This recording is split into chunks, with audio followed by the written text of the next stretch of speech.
हर हर महादेव।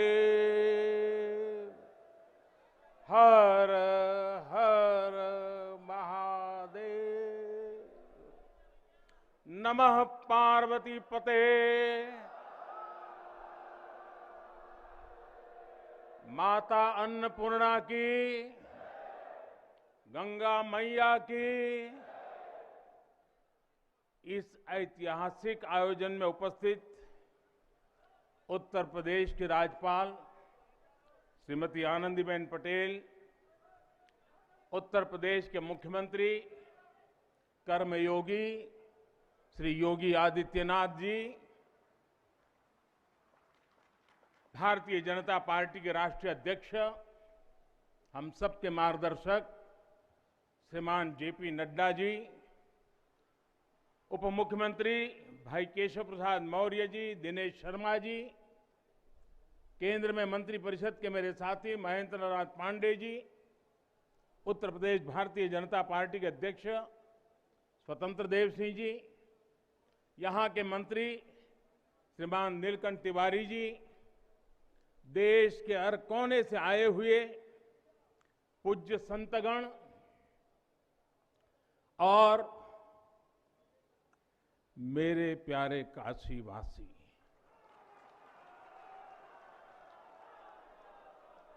और देश विदेश से इस अवसर के साक्षी बन रहे सभी श्रद्धालु साथीगण, काशी के सभी बंधुओं के साथ बाबा विश्वनाथ के चरणों में हम शीश नवावत है। माता अन्नपूर्णा के चरणन का बार बार वंदन करत है। अभी मैं बाबा के साथ साथ नगर कोतवाल काल भैरव जी के दर्शन करके ही आ रहा हूं। देशवासियों के लिए उनका आशीर्वाद लेकर आ रहा हूं। काशी में कुछ भी खास हो, कुछ भी नया हो, तो सबसे पहले उनसे पूछना आवश्यक है। मैं काशी के कोतवाल के चरणों में भी प्रणाम करता हूं। गंगा तरंग रमणीय जटा कलापम, गौरी निरंतर विभूषित वाम भागम, नारायण प्रिय मनंग मदापहारम, वाराणसी पुरपतिम भज विश्वनाथम।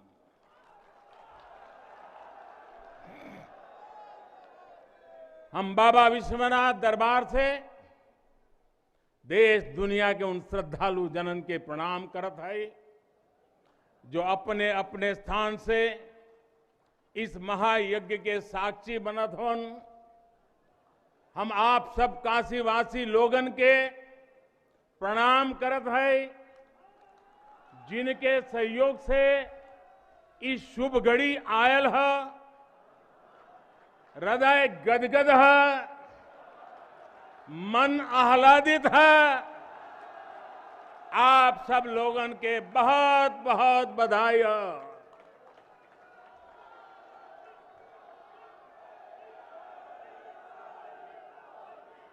साथियों, हमारे पुराणों में कहा गया है कि जैसे ही कोई काशी में प्रवेश करता है, सारे बंधनों से मुक्त हो जाता है। भगवान विश्वेश्वर का आशीर्वाद, एक अलौकिक ऊर्जा यहां आते ही हमारे अंतर आत्मा को जागृत कर देती है। और आज तो इस चीर चैतन्य काशी की चेतना में एक अलग ही स्पंदन है।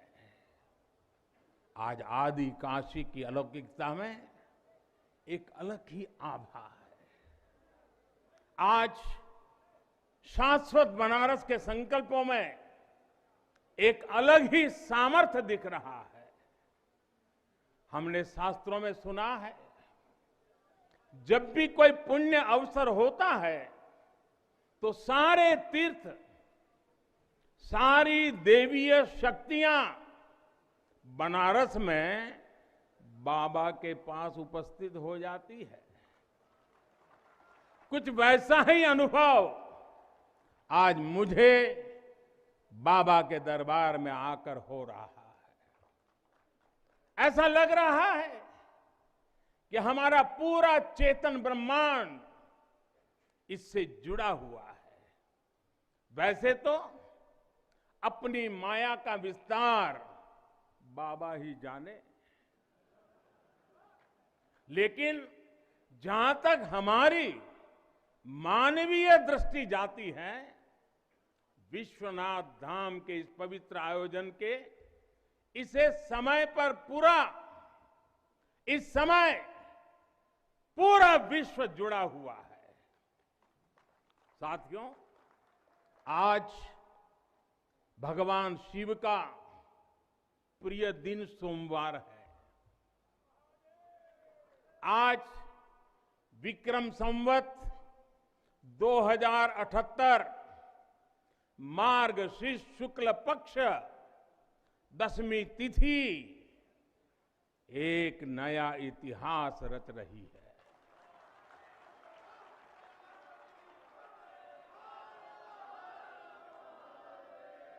और हमारा सौभाग्य है कि हम इस तिथि के साक्षी बन रहे हैं। आज विश्वनाथ धाम अकल्पनीय अनंत ऊर्जा से भरा हुआ है। उसका वैभव विस्तार ले रहा है। इसकी विशेषता आसमान छू रही है। यहां आसपास जो अनेक प्राचीन मंदिर लुप्त हो गए थे, उन्हें भी पुनः स्थापित किया जा चुका है। बाबा अपने भक्तों की सदियों की सेवा से प्रसन्न हुए हैं, इसलिए उन्होंने आज के दिन का हमें आशीर्वाद दिया है। विश्वनाथ धाम का ये पूरा नया परिसर एक भव्य भवन भर नहीं है, ये प्रतीक है हमारे भारत की सनातन संस्कृति का। ये प्रतीक है हमारी आध्यात्मिक आत्मा का। ये प्रतीक है भारत की प्राचीनता का, परंपराओं का, भारत की ऊर्जा का, गतिशीलता का। आप यहां जब आएंगे तो केवल आस्था के ही दर्शन होंगे ऐसा नहीं है। आपको यहां अपने अतीत के गौरव का एहसास भी होगा। कैसे प्राचीनता और नवीनता एक साथ सजीव हो रही है, कैसे पुरातन की प्रेरणाएं भविष्य को दिशा दे रही हैं, इसके साक्षात दर्शन विश्वनाथ धाम परिसर में हम कर रहे हैं। साथियों, जो मां गंगा उत्तर वाहिनी होकर बाबा के पांव पखारने काशी आती है, वो मां गंगा भी आज बहुत प्रसन्न होगी। अब जब हम भगवान विश्वनाथ के चरणों में प्रणाम करेंगे, ध्यान लगाएंगे, तो मां गंगा को स्पर्श करती हुई हवा हमें स्नेह देगी, हमें आशीर्वाद देगी। और जब मां गंगा उन्मुक्त होगी, प्रसन्न होगी, तो बाबा के ध्यान में हम गंग तरंगों की कलकल का दैवीय अनुभव भी कर सकेंगे।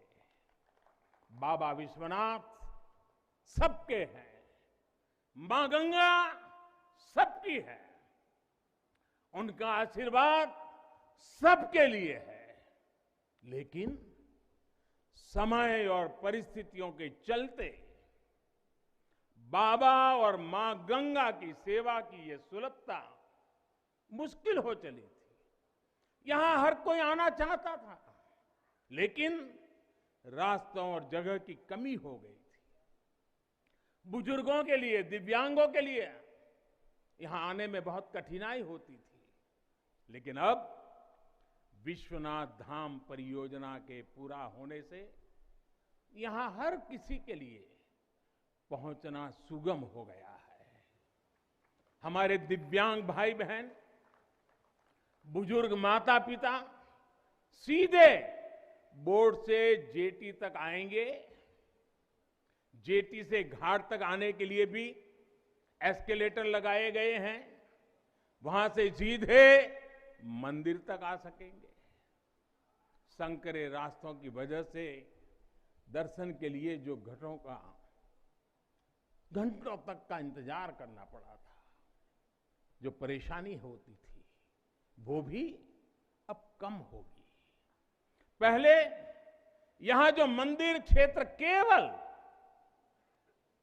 3000 वर्ग फीट में था, वो अब करीब करीब 5 लाख वर्ग फीट का हो गया।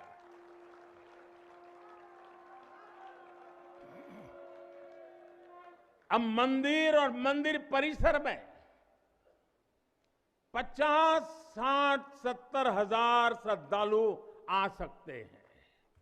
यानी पहले मां गंगा का दर्शन स्नान और वहां से सीधे विश्वनाथ धाम, यही तो है। हर हर महादेव। साथियों, जब मैं बनारस आया था तो एक विश्वास लेकर आया था। विश्वास अपने से ज्यादा बनारस के लोगों पर था, आप पर था। आज हिसाब किताब का समय नहीं है, लेकिन मुझे याद है तब कुछ ऐसे लोग भी थे जो बनारस के लोगों पर संदेह करते थे। कैसे होगा ही नहीं, यहां तो ऐसे ही चलता है। ये मोदी जी जैसे बहुत आके गए। मुझे आश्चर्य होता था कि बनारस के लिए ऐसी ही धारणाएं बना ली गई थी, ऐसे तर्क दिए जाने लगे थे। ये जड़ता बनारस की नहीं थी, हो भी नहीं सकती थी। थोड़ी बहुत राजनीति थी, थोड़ा बहुत कुछ लोगों का निजी स्वार्थ, इसलिए बनारस पर आरोप लगाए जा रहे थे। लेकिन काशी तो काशी है। काशी तो अविनाशी है। काशी में एक ही सरकार है।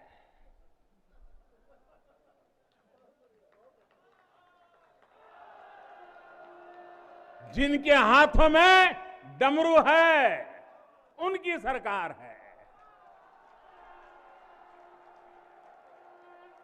जहां गंगा अपनी धारा बदलकर बहती हो, उस काशी को भला कौन रोक सकता है। काशी खंड में भगवान शंकर ने खुद कहा है, विना मम प्रसादम वै कह काशी प्रति प्रद्युत्ते। अर्थात बिना मेरी प्रसन्नता के काशी में कौन आ सकता है, कौन इसका सेवन कर सकता है। काशी में महादेव की इच्छा के बिना न कोई आता है और न यहां उनकी इच्छा के बिना कुछ होता है। यहां जो कुछ होता है महादेव की इच्छा से होता है। ये जो कुछ भी हुआ है महादेव ने ही किया है।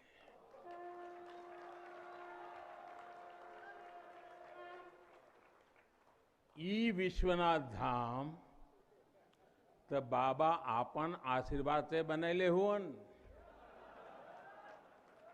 उनकर इच्छा के बिना का कोई पत्ता हिल सकेला?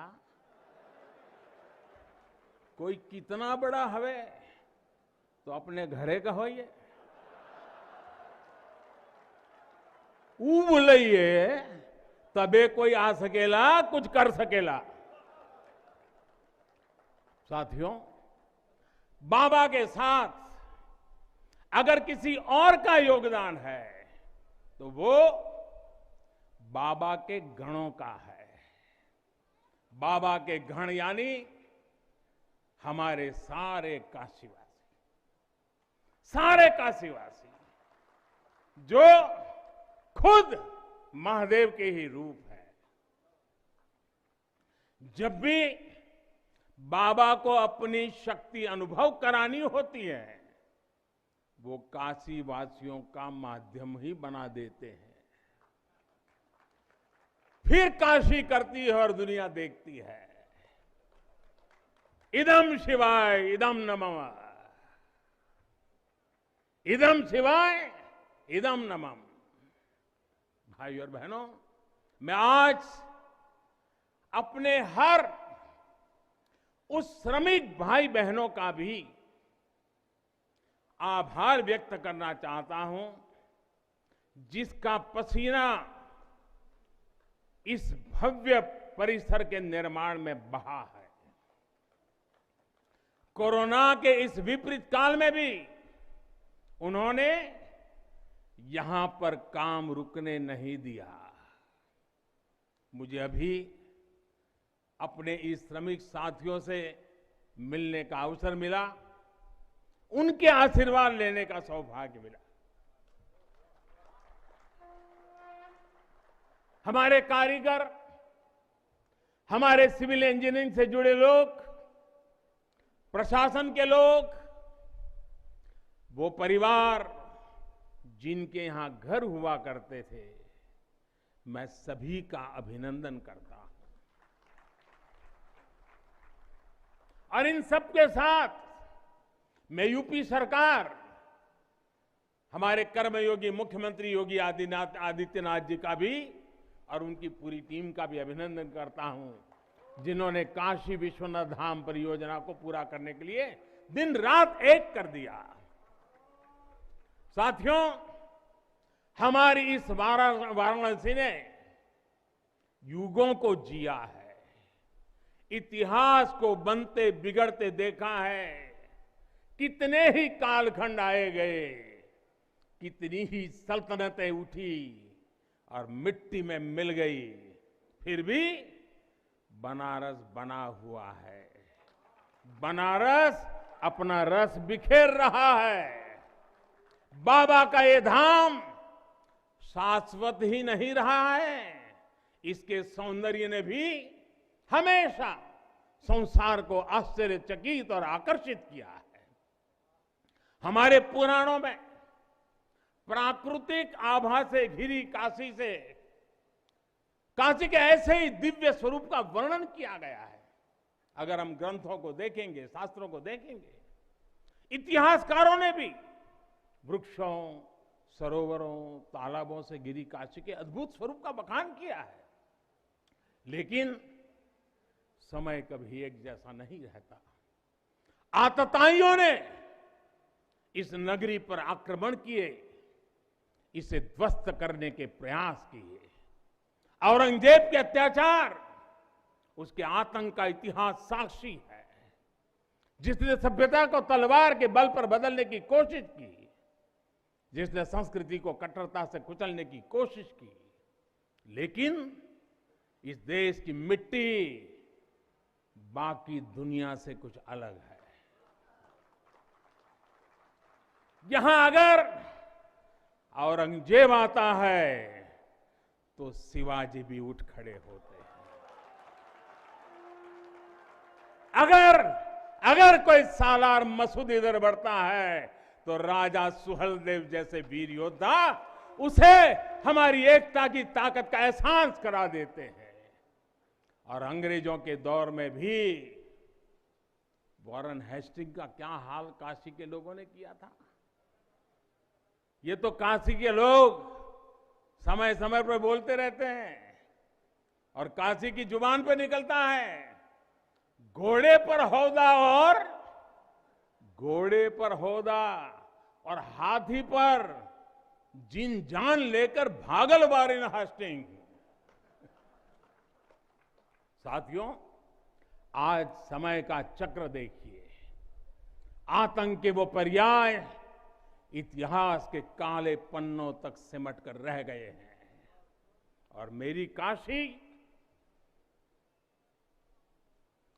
काशी आगे बढ़ रही है, अपने गौरव को फिर से नई भव्यता दे रही है। साथियों, काशी के बारे में मैं जितना बोलता हूं उतना डूबता जाता हूं, उतना ही भावुक हो जाता हूं। काशी शब्दों का विषय नहीं है, काशी संवेदनाओं की सृष्टि है। काशी वो है जहां जागृति ही जीवन है।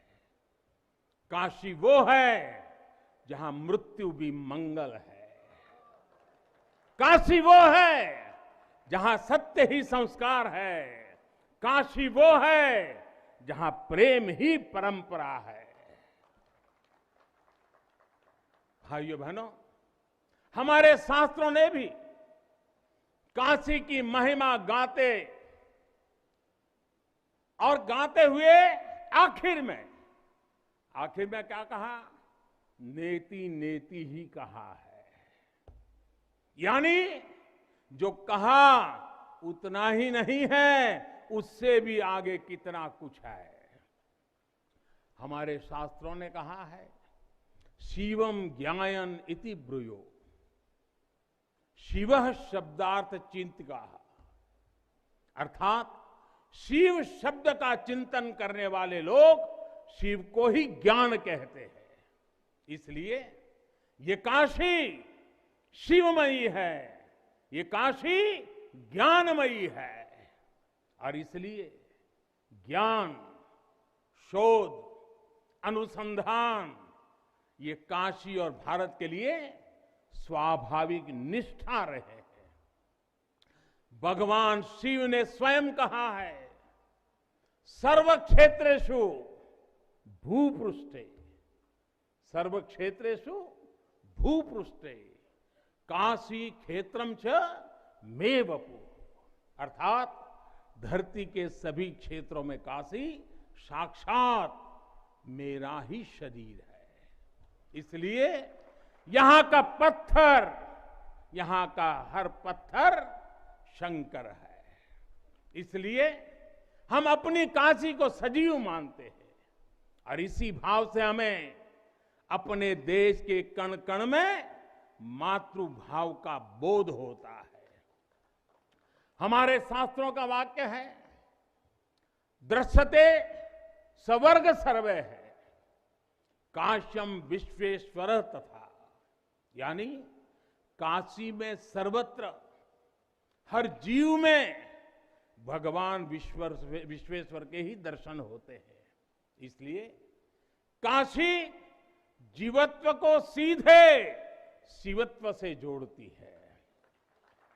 हमारे ऋषियों ने भी कहा है, विश्वेश्वम शरणम याया समे बुद्धि प्रदास्यति, अर्थात भगवान विश्वेश्वर की शरण में आने पर समबुद्धि व्याप्त हो जाती है। बनारस वो नगर है जहां से जगत गुरु शंकराचार्य को श्री डोम राजा की पवित्रता से प्रेरणा मिली। उन्होंने देश को एकता के सूत्र में बांधने का संकल्प लिया। ये वो जगह है जहां भगवान शंकर की प्रेरणा से गोस्वामी तुलसीदास जी ने रामचरितमानस जैसी अलौकिक रचना की। यहीं की धरती सारनाथ में भगवान बुद्ध का बोध संसार के लिए प्रकट हुआ। समाज सुधार के लिए कबीरदास जैसे मनीषी यहां प्रकट हुए। समाज को जोड़ने की जरूरत थी तो संत रविदास जी की भक्ति की शक्ति का केंद्र भी ये काशी बनी। ये काशी अहिंसा और तप की प्रतिमूर्ति 4 जैन तीर्थंकरों की धरती है। राजा हरिश्चंद्र की सत्य निष्ठा से लेकर वल्लभाचार्य और रामानंद जी के ज्ञान तक, चैतन्य महाप्रभु और समर्थ गुरु रामदास के से लेकर स्वामी विवेकानंद और मदन मोहन मालवीय तक कितने ही ऋषियों और आचार्यों का संबंध काशी की पवित्र धरती से रहा है। छत्रपति शिवाजी महाराज ने यहां प्रेरणा पाई। रानी लक्ष्मीबाई से लेकर चंद्रशेखर आजाद तक कितने ही सेनानियों की कर्मभूमि जन्मभूमि काशी रही है। भारतेंदु हरिश्चंद्र, जयशंकर प्रसाद, मुंशी प्रेमचंद, पंडित रविशंकर और बिस्मिल्लाह खान जैसी प्रतिभाएं इस स्मरण को कहां तक लेते जाए, कितना कहते जाए, भंडार भरा पड़ा है। जिस तरह काशी अनंत है वैसे ही काशी का योगदान भी अनंत है। काशी के विकास में इन अनंत पुण्य आत्माओं की ऊर्जा शामिल है। इस विकास में भारत की अनंत परंपराओं की विरासत शामिल है। इसलिए हर मत मतांतर के लोग, हर भाषा वर्ग के लोग यहां आते हैं तो यहां से अपना जुड़ाव महसूस करते हैं।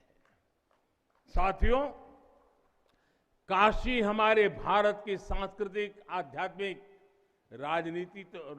राजधानी तो है ही, ये भारत की आत्मा का एक जीवंत अवतार भी है।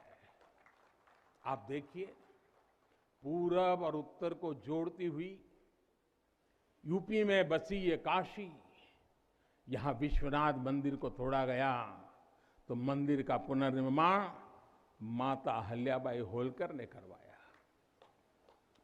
जिनकी जन्मभूमि महाराष्ट्र थी, जिनकी कर्मभूमि इंदौर, माहेश्वर और अनेक क्षेत्रों में थी, उन माता अहल्याबाई होलकर को आज मैं इस अवसर पर नमन करता हूं। 200-250 साल पहले उन्होंने काशी के लिए इतना कुछ किया था। तब के बाद काशी के लिए इतना काम अब हुआ है।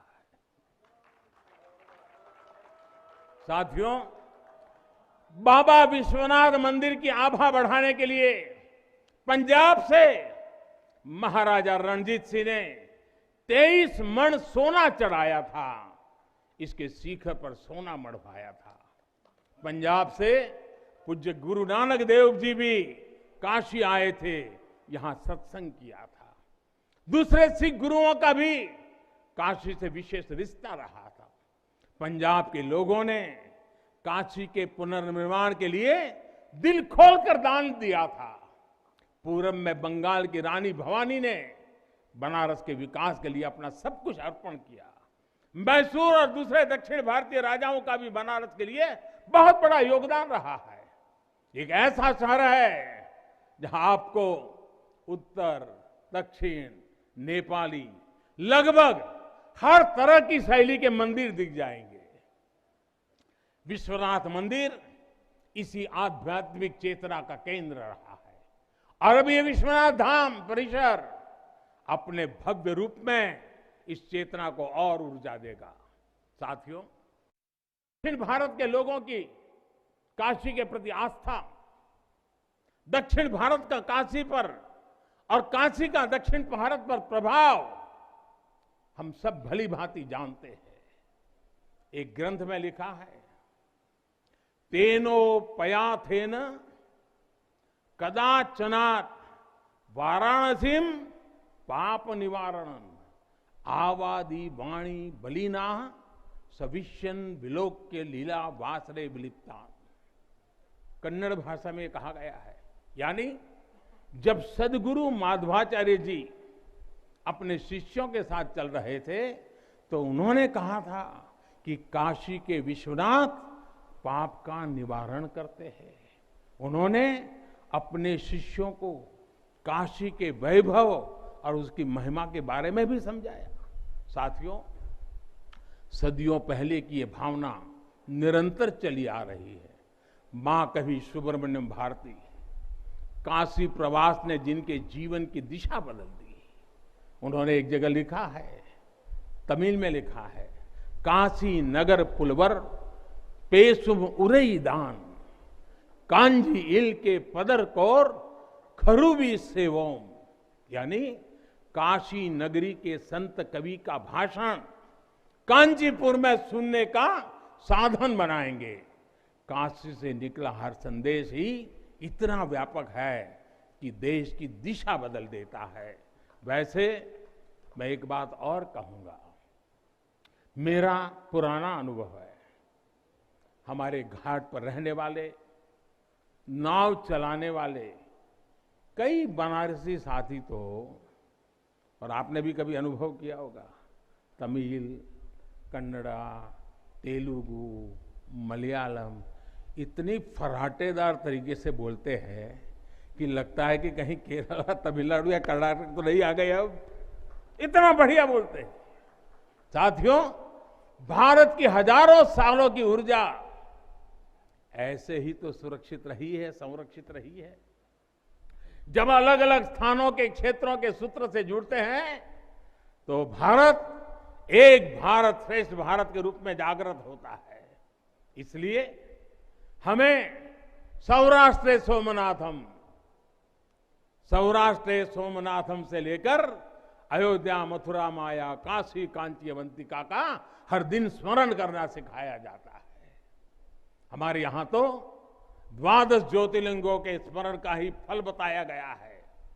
तस्य तस्य फल प्राप्ति ही भविष्यति न संशय। यानी सोमनाथ से लेकर विश्वनाथ तक 12 ज्योतिर्लिंगों का स्मरण करने से हर संकल्प सिद्ध हो जाता है, इसमें कोई संशय ही नहीं है।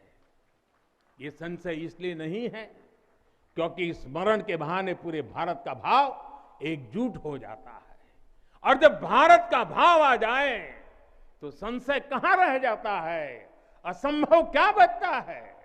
साथियों, ये भी सिर्फ संयोग नहीं है कि जब भी काशी ने करवट ली है, कुछ नया किया है, देश का भाग्य भी बदला है। बीते 7 वर्षों से काशी में चल रहा विकास का महायज्ञ आज एक नई ऊर्जा को प्राप्त कर रहा है। काशी विश्वनाथ धाम का लोकार्पण भारत को एक निर्णायक दिशा देगा, एक उज्जवल भविष्य की तरफ ले जाएगा। ये परिसर साक्षी है हमारे सामर्थ्य का, हमारे कर्तव्य का। अगर सोच लिया जाए, ठान लिया जाए तो असंभव कुछ भी नहीं है। हर भारतवासी की भुजाओं में वो बल है, हर भारतवासी की भुजाओं में वो बल है जो अकल्पनीय को साकार कर देता है। हम तप जानते हैं, हम तपस्या जानते हैं, देश के लिए दिन रात खपना जानते हैं। चुनौती कितनी ही बड़ी क्यों ना हो, हम भारतीय मिलकर उसे परास्त कर सकते हैं। विनाश करने वालों की शक्ति कभी भारत की शक्ति और भारत की भक्ति से बड़ी नहीं हो सकती। याद रखिए, जैसी दृष्टि से हम खुद को देखेंगे, वैसी ही दृष्टि से विश्व भी हमें देखेगा। मुझे खुशी है कि सदियों की गुलामी ने हम पर जो प्रभाव डाला था, जिस हीन भावना से भारत को भर दिया गया था, अब आज का भारत उससे बाहर निकल रहा है। आज का भारत सिर्फ सोमनाथ मंदिर का सौंदर्यीकरण ही नहीं करता, बल्कि समंदर में हजारों किलोमीटर ऑप्टिकल फाइबर भी बिछा रहा है। आज का भारत सिर्फ बाबा केदारनाथ मंदिर का जीर्णोद्धार ही नहीं कर रहा, बल्कि अपने दमखम पर अंतरिक्ष में भारतीयों को भेजने की तैयारी में जुटा है। आज का भारत सिर्फ अयोध्या में प्रभु श्री राम का मंदिर ही नहीं बना रहा, बल्कि देश के हर जिले में मेडिकल कॉलेज भी बना रहा है। आज का भारत सिर्फ बाबा विश्वनाथ धाम को भव्य रूप ही नहीं दे रहा, बल्कि गरीब के लिए करोड़ों पक्के घर भी बना रहा है। साथियों, नए भारत में अपनी संस्कृति का गर्व भी है और अपने सामर्थ्य पर उतना ही भरोसा भी है। नए भारत में विरासत भी है और विकास भी है। आप देखिए, अयोध्या से जनकपुर आना जाना आसान बनाने के लिए राम जन्म की मार्ग का निर्माण हो रहा है। आज भगवान राम से जुड़े स्थानों को रामायण सर्किट से जोड़ा जा रहा है और साथ ही रामायण ट्रेन चलाई जा रही है। बुद्ध सर्किट पर ही काम हो रहा है, तो साथ ही कुशीनगर में इंटरनेशनल एयरपोर्ट भी बनाया गया है। करतारपुर साहिब कॉरिडोर का निर्माण किया गया है, तो वहीं हेमकुंड साहिब जी के दर्शन आसान बनाने के लिए रोपवे बनाने की भी तैयारी है। उत्तराखंड में 4 धाम सड़क महापरियोजना पर भी तेजी से काम जारी है। भगवान विट्ठल के करोड़ों भक्तों के आशीर्वाद से श्री संत ज्ञानेश्वर महाराज पालकी मार्ग और संत तुकाराम महाराज पालकी मार्ग का भी काम अभी कुछ हफ्ते पहले शुरू हो चुका है। साथियों, केरला में गुरुवायूर मंदिर हो या तमिलनाडु में कांचीपुरम वेलंकानी, तेलंगाना का जोगलांबा देवी मंदिर हो या फिर बंगाल का बेलूर मठ, गुजरात में द्वारका जी हो या फिर अरुणाचल प्रदेश का परशुराम कुंड, देश के अलग अलग राज्यों में हमारी आस्था और संस्कृति से जुड़े ऐसे अनेकों पवित्र स्थानों पर पूरे भक्ति भाव से काम किया गया है, काम चल रहा है। भाइयों और बहनों, आज का भारत अपनी खोई हुई विरासत को फिर से संजो रहा है। यहां काशी में तो माता अन्नपूर्णा खुद विराजती है। मुझे खुशी है कि काशी से चुराई गई मां अन्नपूर्णा की प्रतिमा 1 शताब्दी के इंतजार के बाद, 100 साल के बाद अब फिर से काशी में स्थापित की जा चुकी है। माता अन्नपूर्णा की कृपा से कोरोना के कठिन समय में देश ने अपने अन्न भंडार खोल दिए। कोई गरीब भूखा न सोए, इसका ध्यान रखा। मुफ्त राशन का इंतजाम किया। साथियों, जब भी हम भगवान के दर्शन करते हैं, मंदिर आते हैं, कई बार ईश्वर से कुछ मांगते हैं, कुछ संकल्प लेकर भी जाते हैं। मेरे लिए तो जनता जनार्दन ईश्वर का रूप है। मेरे लिए हर भारतवासी ईश्वर का ही अंश है। जैसे सब लोग भगवान के पास जाकर के मांगते हैं, जब मैं आपको भगवान मानता हूं, जनता जनार्दन को ईश्वर का रूप मानता हूं, तो मैं आज आपसे कुछ मांगना चाहता हूं। मैं आपसे कुछ मांगता हूं। मैं आपसे अपने लिए नहीं, हमारे देश के लिए 3 संकल्प चाहता हूं। भूल मत जाना, 3 संकल्प चाहता हूं और बाबा की पवित्र धरती से मांग रहा हूं। पहला स्वच्छता, दूसरा सृजन और तीसरा आत्मनिर्भर भारत के लिए निरंतर प्रयास।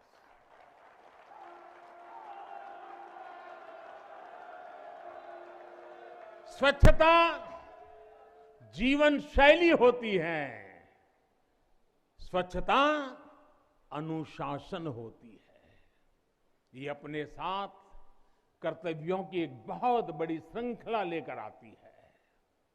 भारत चाहे जितना ही विकास करे, स्वच्छ नहीं रहेगा तो हमारे लिए आगे बढ़ पाना मुश्किल होगा। इस दिशा में हमने बहुत कुछ किया है, लेकिन हमें अपने प्रयासों को और बढ़ाने होंगे। कर्तव्य की भावना से भरा आपका एक छोटा सा प्रयास देश की बहुत मदद करेगा। यहां बनारस में भी, शहर में, घाटों पर स्वच्छता को हमें एक नए स्तर पर लेकर जाना है। गंगा जी की स्वच्छता के लिए उत्तराखंड से लेकर बंगाल तक कितने ही प्रयास चल रहे हैं।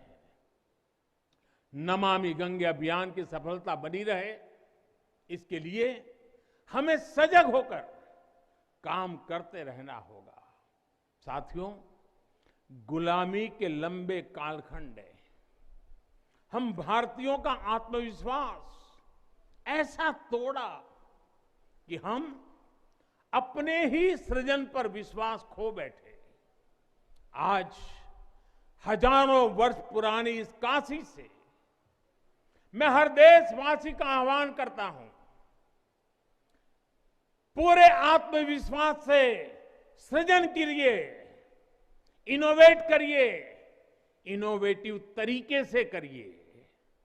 जब भारत का युवा कोरोना के इस मुश्किल काल में सैकड़ों स्टार्टअप बना सकता है, इतनी चुनौतियों के बीच 40 से ज्यादा यूनिकॉर्न बना सकता है, वो भी ये दिखाता है कुछ भी कर सकता है।